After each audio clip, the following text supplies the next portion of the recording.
Hey there, welcome back to the channel. Today we're going to upgrade our zoo. We have a lot to cover, so we're just going to dive right in. I'll do a quick overview of the zoo. I have moved the butterfly exhibit over a little bit, just so we have room for our habitat species. But before we get to placing our first habitat species, I would just like to quickly go over some of the staff buildings. So you can see them all here. Firstly, we'll talk about keepers. In the early days, you'll need 1 or 2 keepers for your exhibit species. As you get more, you're going to need to add more keepers. I like to do 1 to 2 keepers per habitat, and then I leave 1 or 2 keepers roaming around just to do my exhibits. So as your zoo grows, you will eventually need to hire more. The next building we're going to need more of is going to be the workshops. So as you add habitats in, there's going to be maintenance that needs to be done, and these are your guys to do it. They can also do your mechanic research. With your mechanic research, you can get all your DLC themes, you can get new barriers, new power options, shelters and climbing, staff facilities, all that sort of good stuff. So with that being said, we'll move on to vets. Vets have 3 buildings. They have the quarantine for incoming animals that you're going to buy from the marketplace, and then you're going to want to put them in your zoo. You should put them in the quarantine first. And then once they clear quarantine, you can put them in your enclosure and you won't run the risk of any diseases. You do get disease, that's why you have the vet surgery. They're going to treat your animals and get everybody healthy and happy again. And lastly, we have the research center, which is a tiny little building, but boy is it important. If I go over here and I go to vet research, same as the mechanic research, just above it, you can see that we have research done on the fire salamander, poison frog, peafowl, such like that. So you unlock all sorts of stuff for the animals as you research them. You can also go ahead, I'll scroll down here, and you can research diseases that would be common in your zoo. So as you get them, you can research them. You can see all of this is complete for me. I didn't do it on this zoo, I did it on one of my other franchise zoos. And then lastly, with all your new staff, you're going to need more of these. These are the staff rooms. It's where your vets, your keepers, your mechanics, they'll all go there to recharge.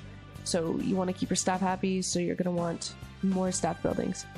For work zones, let me go here. I'm going to click create new work zone. You have to have specifically a staff room and then your other buildings. So you could do a staff room, keeper hut, mechanic, and assign it to a specific enclosure. It's a little more complicated than that, but that's just the brief overview for now. We're just doing little steps, right? Alright, so with all of that being said, we should start talking about habitat species, what you should select early game, how it works, all that sort of stuff. So first, we are going to pause the game. I'm going to talk about what species we should pick. I typically recommend to always go for the Indian peafowl. Everybody has it. There it is. These are very affordable for both food and to purchase from the store. These are conservation credits. You can actually sell these to get more conservation credits as you breed them. They don't have any insane requirements. They don't need any climbing area. They don't need water. Well, they need to drink water, but they don't need swimmable water. So we will pick out a pair here. This one only costs 12 conservation credits. And you'll notice here that she has very good stats. They're all in the green. This is a very healthy, very good bird to get. So I'll adopt her really quick. And then we want to get a male to go with, who also has good stats. You want to go with the best stats that are the cheapest. This guy works for me, so I'm going to grab him as well. Okay, there we go. I thought we were going to have an internet problem there. That's all right.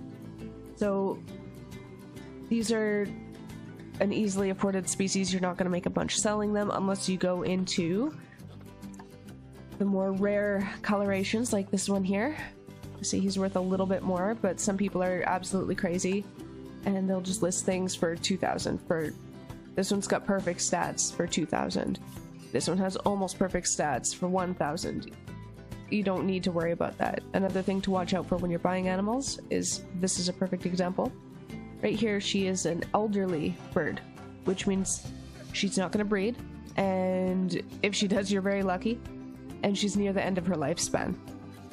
Every animal has their own individual lifespans. It's easily looked up here in the Zoopedia. You can go here, These things do not live for a particularly long time, you know, like you just gotta kind of pick what you want. And there's all sorts of information you can find on them. So they live for about 30 years at the oldest. They can live with meerkats, stuff like that. But if I go specifically, the peafowl, we'll learn everything we need to know before we put them in. So they like a space at 312 square meters. They don't need any climbing requirement. They don't need a water requirement, and they don't need a deep water requirement. They just need to be between 3 and 42 degrees centigrade, and they need a grade 1 fence that's over a meter tall. They can live in groups of up to 20, 4 males with 16 females. That's what they prefer. They are interactable. That's gonna be a thing for another video here. They have up to 6 babies. Like, they do very well, and they can keep reproducing until they die, but it's harder the older they get. And then we'll go here to the world records really quick so that you can see that the oldest one ever lived to be 52 years. So if you're lucky, you might get a bird that can live like that. Quick note, these are species that overpopulate very quickly. Inbreeding is very much a thing. When I go back here, it says that their interbirth period is only 12 months, and they only are pregnant for a month. And they have their babies in multiples. And they reproduce extremely easily, which means you are going to get overrun in a hurry. And that's where you're going to have to go and do the management yourself, because unlike the exhibits, habitats do not have auto-managing systems. Let's talk about fencing. We're going to go with the most basic fencing, which is the in-game fencing. You can research different fence types, like I said, with mechanic research, but for this video, we are just going to go as simple as possible. So we're just gonna make a nice viewing gallery right here where everybody can see.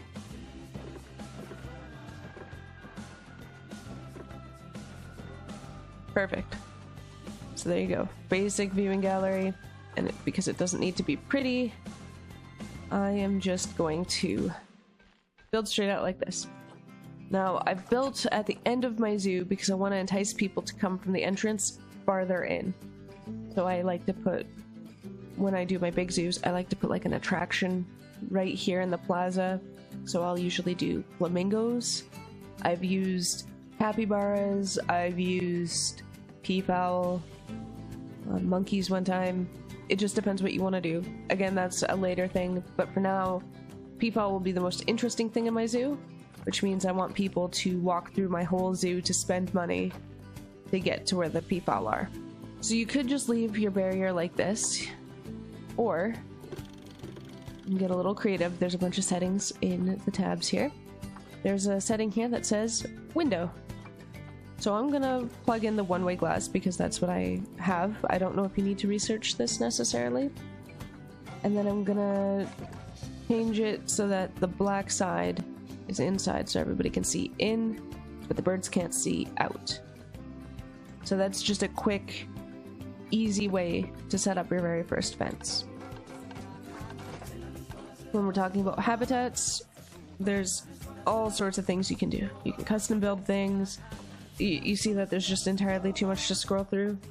You can filter it out just by typing in peafowl. And peafowl will have their tag on things that they can use. Some of these things are workshop things, don't worry about those.